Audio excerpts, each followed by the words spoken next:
remember I said that there were four basic kinds of philosophy. We've been looking up to now at the one that's really the most commonsensical, that has an approach that is the most similar, I think, to the average person's approach in the contemporary world. Empiricism says knowledge comes from experience. At least all knowledge of the world comes from experience. And so it says there is such a thing as the real world out there, independently of our minds, that we are capable of knowing it, and that experience is the one and only means of our knowing it. The rationalist says, look, I admit that there's a real world out there, independent of our minds, and I agree with you that it is possible to know something about it. And I agree with you that lots and lots of our knowledge comes from experience, but not all of it. There are things we can know independently of experience. Some things we can know simply through reflection alone. Now, how is that possible? The rationalist, as we'll see, typically thinks that we can reflect on the structure of our own minds and on the nature of any possible experience and find a key in that to what must be the case about the external world. And so there tends to be an underlying assumption that the structure of the mind and the structure of the world are adapted to one another. That by reflecting on the structure of the mind, we can actually find something out about the structure of the world that is independent of experience, doesn't directly require experience of the world. This is actually the longest and the most prominent tradition in Western philosophy. It starts in Greece, at least with Socrates. And so we're going to look at today Socrates' views on ethics, in particular his conception of virtue. And then next time we'll look at Plato's conception of virtue.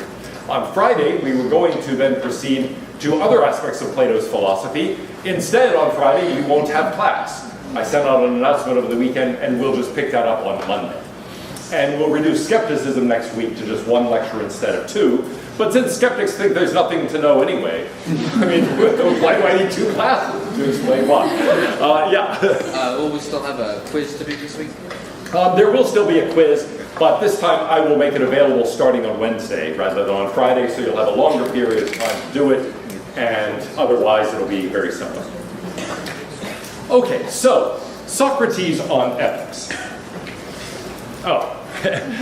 Yeah, well, there's not much to say here except that we're now going back to ancient Greece. We were there with Aristotle. We're now going back a bit further. Socrates was Plato's teacher. Plato was Aristotle's teacher. So we're going back now to 5th century Athens. And we're going back to the height of Athenian civilization, the era of the Peloponnesian War. Socrates was born not long after Greece ended up winning its fight against the Persian Empire. And Socrates lived during the reign of Pericles. This was the reign of many of the great Greek dramatists and poets. It was an era of the highest point of civilization of ancient Greece. It was, moreover, the time of the birth of democracy. And so Socrates was present for all of that. In the end, as we'll see, it got him killed. But what was remarkable about Socrates on ethics is that, well, two things, really. One is, I mentioned before, Socrates was really the first person in the West to subject philosophical views to sustained critical examination. He didn't just put forward a view of the world. In fact, really, he didn't put forward a view of the world at all. He just asked people questions and thought that it was crucial that you be able to defend your own perspective on the world. It wasn't enough to announce everything is water, or everything is constantly changing, or all change is an illusion, as other pre-Socratic philosophers had done. But instead, you have to put forward a thesis, clearly define your terms, and be willing to defend this against various arguments. Now, the second thing that's important about Socrates is that he's the first philosopher in ancient Greece to put ethics at center stage, first and foremost. His main concern is, what is it to lead a good human life? What is virtue? What is human excellence? And that conception of the human good, the quest for the human good, is what really makes him distinctive. Now, well, we've talked some about Socratic method. Just to remind you, Socrates asks somebody what some term is. They're making some claim. He says, well, what do you mean by love or friendship or justice or courage or what have you? He analyzes that definition and sometimes finds that it's unclear, sometimes finds that it's too broad, sometimes finds that it's too narrow. And remember, we talked about this with respect to the definition of a chair. We had a conception of the things that were really chairs, then the things that might satisfy the definition, and the goal was to come up with all and only the things that were really, in this case, chairs. Well, there are different ways of looking at that. I'm going to skip past that quickly and just get to the point that's at issue in this dialogue, the Laches, that I asked you to look at. Here is the question. It begins with a number of people, prominent Athenians, asking how they should educate their children. How do you educate children so that they grow up, not only to be skilled in something, to have a career, but to be good people? How do you educate someone so that they are actually excellent human beings, not just human beings who get by? Now, it's hard enough, in a way, to bring up children who are well-adjusted and end up with successful careers and all of that, but they want something more. They say, look, I want them to be good people. I want them to be admirable, not just because they're successful, not just because they manage to actually put together a life, not just because they're respected and so on, but because they are excellent human beings. Well, that raises the question, what is virtue? If we're trying to ask how to educate people to become virtuous, how to become good human beings, then we need to say, well, what is it to be a good human being? What is virtue? What is this characteristic of excellence that we're trying to inculcate? Now, Socrates says, well, that's a big question, and that's a complicated question. Hard to say, maybe, what virtue as a whole, what human excellence is. He says, what if we just take one element of it? What if we just take one particular virtue and ask how we educate people for that, and so ask what that virtue is? And the example they take is courage. He's talking to Laches, a general from the Peloponnesian War. Socrates himself had served in the war. He was a notable soldier who was renowned for his bravery. And so he says, what is courage? Now, before we even look at the attempted definitions, suppose I asked you what courage is. What would you say?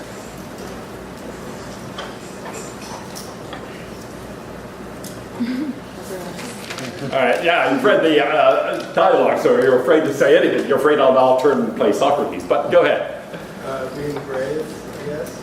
Being brave. Okay, now one way to give a definition is to just think of a synonym, right? What is courage? It's bravery. Well, yes, but what is bravery?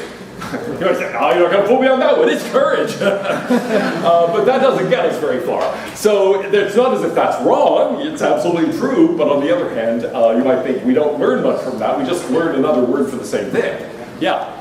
To do what is right in the face of fear. To do what's right in the face of fear. Ah, okay. So then we might say there is a connection here, right, between courage and fear. It has something to do with fear and overcoming fear. Notice you've also said to do what's right. That is going to raise a question that will come back to haunt us later when we think about Socrates' characterization. Can I be brave? Can I be courageous in the wrong cause?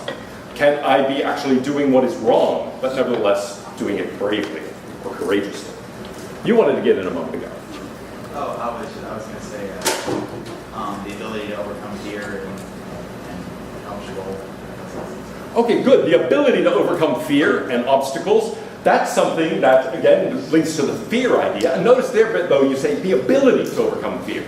We have to distinguish, like, the actions being courageous, that is to say, it's involving overcoming fear, and then the person being courageous, where it's that ability to so act. And so that's part of the reason on your papers I said, choose to talk either about people or about actions. Don't try to do both, because there's a subtle difference there. One seems to involve, maybe it's not completely, but one seems to involve overcoming fear directly. The other seems to involve a general ability to overcome fears that may or may not be manifested in one particular event. Yeah? Being able to move against intense opposition. Being able to move against intense opposition. That would be a way of thinking about courage. Yeah? Doing something that needs to be done regardless of the circumstances. Doing something that needs to be done regardless of the circumstances. Now notice so far I've been collecting these. I haven't been subjecting them to Socratic treatment. This morning, I cleaned the cat's litter boxes. It had to be done, okay? No matter what the circumstances. How many of you think it was courageous for me to clean the cat litter boxes? Yeah, you should have seen them. It takes some courage. But still, you might say, that's not typically an occasion for courage. Anyway, we're going to come back to this question now that we've seen some of your examples, because some of the things that are proposed by Laches and the other interlocutors with Socrates here are somewhat surprising, given that right away you've thought about obstacles, opposition, you've thought about fear, abilities to overcome fear, and a number of things that aren't really mentioned here until near the end. So let's consider this question. What is courage? He asks this of Laches, the general, and, he praises him. He says, Laches, you're someone who exhibited great courage in battle. You've seen many other people exhibit courage. You must know what courage is. Oh, for sure, I do, Socrates. And he says, well, great, what is it? And Laches says he's a man of courage who does not run away but remains at his post and fights against the enemy. So here's a definition of courage. It's certainly, a lot of people say, oh, and in fact Socrates says, you're kind of missing my point. You're giving me an example, not a definition. But we could take this as a definition and say, well, all right, you are a person of courage. Notice here we're talking about people rather than actions directly. If you don't run away, but instead you stand and fight against the enemy. Now, how is that as a definition of courage? Yeah? Too narrow. All right, one thing we can say is it seems way too narrow, right? There are all sorts of other ways of exhibiting courage. So if we think in terms of that and think, okay, the green oval there represents things that are really courage. And then the blue square is our definition, standing and fighting and not running away. Are there cases where we've got, I suppose you could say, false negatives, real cases of courage, but they don't involve standing and fighting and not running away? They show that this definition is much too narrow. One way of looking at this is to say, surely, this is too narrow. There are other kinds of courage. For example, what are some kinds of courage that don't involve standing and fighting and not running away? Yeah? Overcoming something out of your comfort zone. So, Good, doing something outside your comfort zone. Like, what's an example, maybe? cleaning the cat box. Say it again? Cleaning the cat box. Cleaning the cat box. Hey, I'm getting pretty used to that after, God, how many years? I got my first cat in 1981. Anyway, that's a lot of cat litter down the tube. But yes, it might be that, or it might be, doing all sorts of other things you're not accustomed to doing. Go ahead. I was just going to say giving a speech. I'll say it again. Giving a speech. Giving a speech, yes, standing up and giving a speech. That's something that might take real courage for someone. It's not standing and fighting and not running away, but on the other hand, it might be enough out of your comfort zone, as you put it, that actually it's an uncomfortable thing for you to do. There's a lot of people have considerable fear of public speaking. I'm one of those people who's basically introverted, and I don't have trouble speaking to a group of people. I have trouble speaking to people one-on-one. So, for example, a few years ago, I was being interviewed at the Chancellor's Council meeting. It's a big meeting for all UT administrators and donors and things like that. There were 3,000 people in the audience. And the founder of Texas Monthly was interviewing me. And on stage, our chairs were facing one another. And if I looked at him, I was extremely nervous. But if I turned after his question and looked at the audience, I was fine. 3,000 people don't frighten me. But one person terrifies me. Okay, and so that's kind of weird. Most people are the opposite. One person's fine, 3,000 people are terrified. Other examples of things that are courage, but don't involve standing and fighting and not running away. Yeah? Rescuing people. Rescuing people. Oh, good. There might be somebody who's in danger. Let's say the hurricane has come through, things are flooding. You go through and rescue these people who are in danger. That's something that can take real courage on your part. And yet it doesn't involve standing and fighting and not running away. It does involve activity, overcoming your own fear and so on for the sake of what you perceive to be a greater good. So that's an important thing. But on the other hand, it doesn't seem like it involves standing. In fact, it doesn't involve standing. Maybe it involves swimming over that person with a rope. Yeah?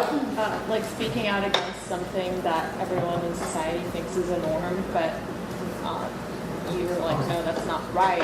And then Good. for the backlash. Exactly. Taking an unpopular stand. That can take real courage. Everybody else thinks blah, blah, blah, and you think the opposite, and you actually say that. You take a stand against them. You say, no, I don't think we should do that. That's unfair. Or you say, no, I think that is a reasonable thing to do, even though everybody else is grumbling against it and so on. Those are things that can take real courage because you're facing all sorts of social disapproval and so on, even though you might not be in any physical danger as a result of doing it. Taking an unpopular stand against the majority can be a hard thing to do. All right, so it looks like there are many kinds of courage. that aren't involved here. And Socrates says, actually, it's even true for military concerns. Here we're talking about things that have nothing to do with, battle danger. But he says, even there, you might say it's too narrow. There are cases of courage that do not involve standing and fighting and not running away, even in the military. He says, at best, you're considering the courage of infantrymen and not other people in the military. So can you think of other military cases of courage? Yeah. Being a lesbian and entering into the military? Oh, being gay or lesbian in the military? That could be the case. I mean, it might be that you're worried about the kinds of social disapproval and discrimination and so forth, so it could be that. Yeah. Being a medic. Being a medic. Okay, good. Being a medic, rushing onto the battlefield to try to save people. In fact, at the time that Socrates was alive, and not too long before he was executed, there were 6 Athenian generals who were accused of leaving wounded soldiers on the battlefield and making no attempt to rescue them and bring them back, and then leaving their dead bodies there and abandoning them. And they ended up being executed. Socrates argued against their execution, but nevertheless, that was taken to be a very serious offense, not rushing out and helping, even though it takes great courage to do it. Yeah? Recognizing a bad order and taking a stand against that. Ooh, recognizing a bad order and taking a stand against that. Yeah. Something like Chelsea Manning did, where she blew the whistle on several war crimes that the U.S. committed. Being a whistleblower is something that in all sorts of contexts, yes, can take real courage. Yeah. The Medal of Honor pretty much says that an act of courage is simply going beyond your assigned duties. So I think anything beyond your expected responsibilities would be courageous. Oh, okay, going beyond, above and beyond the call of duty, going beyond your assigned duties. And so you might say, look, even for an infantry person, to be standing there and fighting and not running away is really just your duty. That's not to say it doesn't take courage, it does. But on the other hand, when we think about acts of real heroism, it's not just that, it's something above and beyond that. It's something that doesn't just involve standing and fighting and not running away, but doing something else. Let's say putting yourself in much greater danger in order to save someone else. All of that is something that isn't going to be covered by this definition. Yeah? He's just, when he says stand in place, it seems just for between standing, not really advancing. It doesn't seem to take note of the cavalry. Oh, well, good. Standing? What if the enemy is retreating and you just stand there? Right? You seem to be winning the battle. They're retreating. And you just say, oh, I'm glad they're retreating. That's a relief. Let's go have a beer. It might be that your duty is now to follow them. Or he gives the following example. What about cavalry who retreat and then double back to attack from the flank? He says, remember what we did at the Battle of so-and-so. What happened is we actually retreated. We had a strategic retreat where we withdrew, looked as if we were retreating, drew the enemy into chasing us, and then we doubled around and attacked them from the flank and won the battle.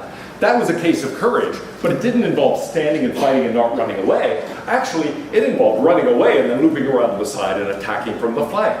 Think about how this would apply to a naval engagement, let's say. It's not like the ship just stands there and doesn't run away. The ship moves. Or imagine that you're a jet fighter who is, has a fighter plane and is engaged in a dogfight against the enemy. You don't just hold the plane stationary in the sky somehow and fight. You actually zoom around and do your best to try to attack the enemy. And that's something that is not a question of standing and fighting and not running away. It's a question of zooming all over the sky, trying to attack more effectively. So even in the military, even if we have in mind just battle maneuvers, this turns out to be too narrow even for that. Now, is it also too broad? That is to say, are there false positives? Are there cases of standing and fighting and not running away that are not courageous? Yeah? Gunning down civilians. Gunning down civilians. Okay, good. An example of standing and fighting and not running away, but really not something that is an act of courage. Yeah? Orders given to retreat and you don't, that's sort of foolish. Okay, good. The order is given to retreat and you don't do it. That's not an act of courage. It may be something that could get you court-martialed, and it certainly might seem foolish. So, no, that's not going to be something that is taken to be an act of courage. Yeah? When standing and fighting is simply just an order and not actually I mean, there's not so much of a force in front of you that you're like this is scary. Good. Suppose you're against a force that really doesn't seem very scary. I mean, suppose you're a black belt, right? And Miss Jones' kindergarten class comes in. And they see that you have an ice cream cone and they want it. And you start beating the crowd, right? Say, get away, right? And you start beating up those kindergartners, and you clobber them. You don't yield your ice cream cone. You stand and fight. You don't run away. We wouldn't say, wow, that was courageous. Now, if it was 1,000 kindergartners, maybe it would be courageous. But no, if you're not in real danger, we would say, yeah, that's not a matter of courage. Maybe it's really mean-spirited. Can you think of other cases like this? You stand, fight, not run away, but we don't call it courage. Yeah? In his definition, he says not running away from the enemy. So if you are the enemy and you're doing the same thing, the other side isn't going to see it as courageous. Ah, well, yes. What about that? What looks like courage on one side can look terrible on the other side. And so one of the questions, I think there are some deep questions contained in that we aren't going to be in a good position to evaluate until a little later. But really, we have to say, why are you doing this? What is the goal here? And is the goal a good goal? One of you in our informal definitions just said it's in overcoming fear in pursuit of something good, in pursuit of what ought to be done. And if somebody else doesn't think you ought to be doing that, then what looks like courage from one point of view can look like tyranny or oppression or aggression or something bad from the other side. And so we're going to have to think about that question. Is this a question of what is really fearful and what is really good? Is it a question of what appears to someone to be fearful and what appears to them to be good? And so forth. Because that's a complicated question and something that seems neglected by this particular definition. Okay, so what this tells us is that actually this isn't really a great definition. We've got all sorts of other kinds of courage, which indicate that our definition is way too narrow. It's not covering lots of real cases of courage. But also, it's too broad in the sense that it's calling courageous all sorts of things that are not courageous. Cases where somebody does stand and fight and not run away, but does it either not being in danger or for the wrong sort of reason. Right? The person who shoots civilians, the person who attacks the kindergartners is not in any actual danger. The person who does it for the wrong reason might be in danger, but still it doesn't feel like courage. If I'm there on the battle lines and the enemy is attacking, and somebody next to me says, oh man, I hope we can deal with this, I hope we live through this. And I say, don't worry, I joined this army for a chance to kill. Finally, I'm getting my chance. Then you want to say, yeah, that guy isn't being courageous, it's standing in the line. Something else is going on there. And so, if I'm doing it for the wrong reasons, you might say, then it doesn't count as courage either. Well, Laches at this point says, oh yes, Socrates, I misunderstood, right. And then he tries out a very different definition. He says, maybe it's a sort of endurance of the soul. Now, notice here, he says, some sort of endurance. And you can tell what Socrates is going to say, right? What sort of endurance? I mean, come on. That's pretty unclear. What sort of endurance do you have in mind? Whenever you say, well, it's some sort of blah, blah, blah, it's not that what you're saying is necessarily wrong. Maybe it is some sort of that. As if we said, hey, a chair is a kind of furniture. Remember that? Well, it is a kind of furniture. So it's not that it's wrong. It's just that it doesn't help that much. We need to get clearer and more specific. What kind of furniture? So similarly here, what sort of endurance? Well, he says it's a wise endurance of the soul. Now, let's not get misled by the term soul.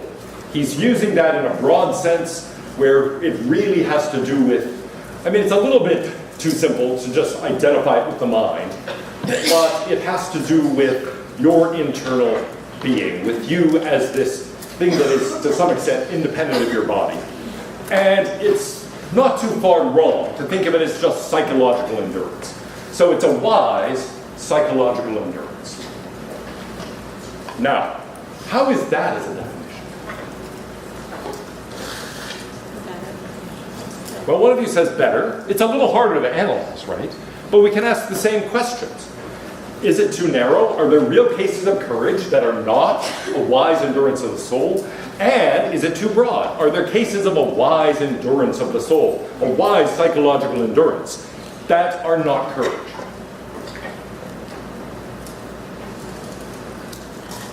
Yeah. Could like an actually like crazy person do something brave, and that would work? Oh, okay, good. Suppose it's not a wise endurance. Suppose it's a crazy endurance. The person overcomes danger, and the rest of us think that person's insane. But by the end, they actually do it, right? They actually overcome their fear. They achieve this goal. Do we call that courage? The claim here would be, yeah. In fact, in a way, the crazier, the more courageous, right? Evel Knievel jumps over 17 trucks, okay, on his motorcycle. We say, well, that seems crazy, but it's really courageous. It's not a wise endurance of the soul, but nevertheless, it seems like a very real endurance of the soul, and one that we would describe as courageous. Can you think of other examples? Yeah. So like killing a cockroach. Killing a cockroach? It'd be wise to do it, so what run away, can you do it to run away from our lives again? But it cannot be wise because like, oh, you're hurting it or whatever, or also you're just squeamish, so it's not courageous. Okay, killing a cockroach is her example. And I suppose it could be either way. Maybe you're afraid of cockroaches and you find it disgusting, so it does take real courage for you. But nevertheless, you might say it didn't involve much endurance. You just had to go, ah! Or maybe it actually was a wise endurance of the soul, but we wouldn't call it courage, right? You're not that afraid of cockroaches, but you see the cockroach and you say, oh man, I gotta get that thing. You got some food out here, I'm having a party, I don't want that cockroach around.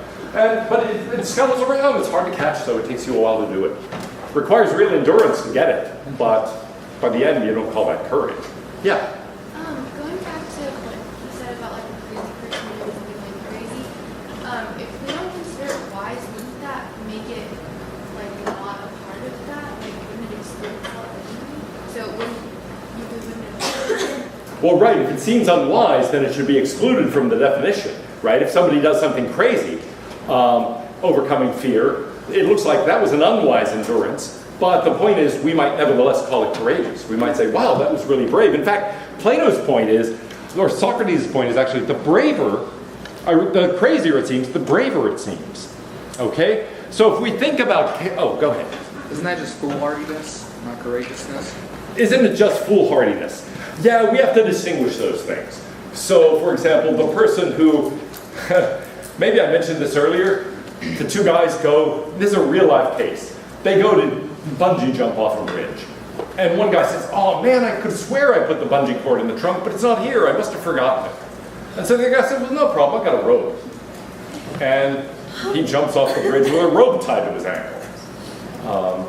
You might guess what happens. Pulls his foot right off. Okay? In that case, we just think that was really foolhardy. I'm at least not tempted to call that a courageous act. It was this unbelievably stupid act.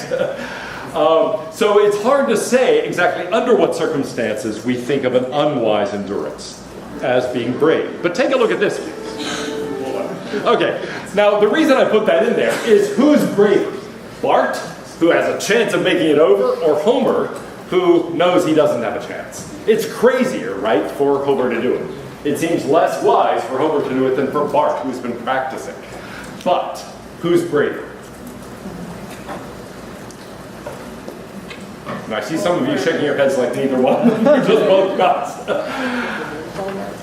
Yeah, it seems like Homer's the braver one, right? He's got less of a chance of succeeding. It takes more courage for him to do this. And yet, what Plato says now, what Socrates says now is, look, if it's a wise endurance of the soul, then think about the comparative part of this. When is that person more courageous? Well, either when it involves greater endurance, or when it's wiser. So the wiser endurance ought to be the one that we count as more courageous. But actually, it is the less wise endurance we count as the more courageous. So wisdom and courage are actually pulling in opposite directions here. So his argument is this can't be the right definition. Yeah? This kind of reminds me of like if there was like a fire or something and just like a normal civilian like went in and like saved people and then was known as like being a hero versus just if like a firefighter did it, like you could say like the person that isn't necessarily prepared to save people could almost be more courageous in a sense. Excellent, yes. Take a case where a firefighter goes into a burning building and saves people, and then a case where a civilian does exactly the same thing. Same action, courage in both cases. But you might say the firefighter has been prepared, is trained for this, has the right equipment and so on. The civilian doesn't have any training, doesn't have the equipment.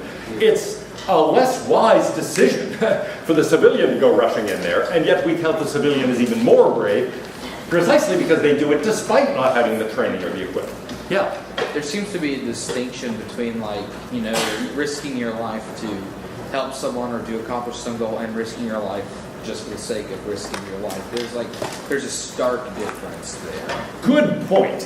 Here's one way of thinking about your point. It might be that wise isn't the right way to describe this here. It's the endurance in pursuit of some good, right? To do this for the sake of something good seems courageous in a way that doing it just for the thrill doesn't. Or doing it just to overcome fear. So, for example, Bart's doing it just for the thrill, let's say, but Homer's doing it to try to teach his son a lesson. And so another interpretation of this is Homer counts as braver because he's actually got some good in mind, a real good, as opposed to something that's kind of a cheap good. And so you might think that the quality of the good, the end you're aiming at, is something that matters here. And so far we don't really have either account giving us a good story about why that would make a difference. And yet it seems to make a difference. Yeah. Would that also kind of be like defining courage as bravery, and so you just keep using other fancier words to describe the same thing, you end up just kind of defining, like we would have to define what a greater good would be. We'd have to define what a greater good would be, and you're right to sense a danger here. Remember we said, wait, virtue as a whole, that seems too hard. Maybe we'll take one particular kind of virtue. But insofar as we introduce that consideration, we're saying, oh, in pursuit of a greater good, well then you might think, now we have to know what the good is. And that seems way harder even than understanding what virtue is. So there's a danger here that we're being led into, a trap, basically, trying to discover this specific thing, and in fact it depends on the much more general thing. But we're philosophers. We will overcome that danger and continue reasoning about this. So, are there other sides of this? Cases of wise endurance of the soul that are not courageous. We've seen one example, the pursuit of the cockroach, the persistent pursuit of the cockroach. Are there other examples like this? Wise psychological endurance, but we wouldn't call it courage. Yeah? Filling out the FAFSA. Filling out the FAFSA in pursuit of federal financial aid, yes. Requires a lot of persistence. It might be a wise thing for you to do, but it would be strange to call it courageous, right? You applied for financial aid? Wow, you must be so brave. That's not the way we think of it. It's a pain in the butt, and it's a lot of information, it takes real endurance, but it's not like it's courageous. Yeah? Taking a test? Good, taking a test, right? Taking a test, taking a final exam is going to require wise endurance of the soul, but it's not necessarily courageous.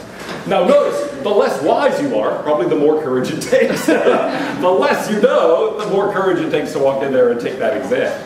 Okay, well, anyway, that makes us say, okay, look, there are lots of cases of endurance without danger, where it feels like we've got false positives here. That shows this is really too broad a definition. But on the other hand, we've got cases of either foolish endurance against great odds, like maybe Homer's, or we've got very quick responses to danger where there's not much endurance. I don't know if this is a case of courage or not, but my wife and I, we were recently married. We were in a baseball game at Three Rivers Stadium in Pittsburgh, and a line drive, we were on the third base side, a line drive suddenly was hit into the stands, went right for her head. And I reached out my hand like that. I didn't catch the ball, that would have been awesome. But I at least deflected the ball and nearly broke my hand. Now, was that a wise endurance of the soul? Well, whatever it wasn't any kind of endurance. It was just all like, I had a split second to react, and so I reacted by doing that. And that kind of thing has nothing to do with, endurance. But a lot of cases of courage are like that. There's a danger. The grenade gets tossed in the foxhole, and you throw yourself on top of it. That's an immediate reaction. It's not like endurance. It's not like, but this will surely kill me. And yet it might save my platoon. But what are the probabilities? Wait. Let me think. Wait, no, I'm going to do it. I'm going to do it. Bam, right? I mean, it's got to be done very quickly. Yeah. I think the problem here is that he's trying to look at like the virtue of courage in isolation from other virtues. So they're trying to figure out like what does the virtuous person have that's courageous. So the virtuous person will have courage, but they'll also have wisdom and prudence. Like the example of like a terrorist might say is courageous, but you wouldn't call him virtuous. Ah, good. It may be, and you're absolutely right, that there are connections between the virtues. And so our project here is to try to understand courage in isolation from these other virtues. But maybe in the end we can't do that. And in fact, as we're going to see in a moment, Socrates' view is we really cannot do that. Now why? Well, at this point, Laches gives up. But Nicias takes over the conversation, and Nicias says, it's the knowledge which inspires fear or confidence. He says, I think I've heard someone say, the hidden joke in the background is it was Socrates who had said this. So, he's giving Socrates back his own definition from an earlier point. Now, here's the way it's been described by some contemporary figures like David Ben-Gurion. Courage is knowing what to fear and what not to fear. Well, that's a very different kind of analysis. So let's think about this. This is the one that Socrates says is definitely right, but it's leading us into a trap. So let's take a look. We can think about the same question, knowing what to fear and what not to fear. Are there false negatives? Are there cases of courage that don't involve knowing what to fear and not to fear?